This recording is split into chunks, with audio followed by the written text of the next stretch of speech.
and sisters, members of this here congregation, welcome to Waycross's Way Station, on the way to happiness and salvation. We are gathered here today to celebrate our very first meeting and to lay to rest the bones of old Colonel Carchippy, formerly known as old Captain Carchippy. I took the liberty of raising his rank a notch posthumously, being that he gave his life for this here service. That is to say, he did us a service, dying. Nevertheless and notwithstanding, even though I suspect his soul is frying right at this very moment, like a fresh-caught fat whiskered catfish in the skillet of the devil, it would not be Christian for us not to pray for what we know is the impossible, his redemption. Therefore, knowing what we know, and all things being equal, and since there are no peoples nowhere more practiced at praying for the impossible, I ask you to lift your voices in prayer. Let the Lord hear just how forgiving his black children can be. Amen.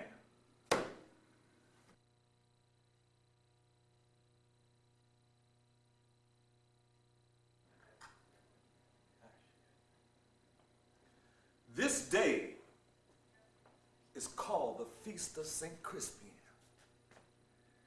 He that shall live this day and come safe home will stand a tiptoe when this day is named and arouse him at the name of Crispian.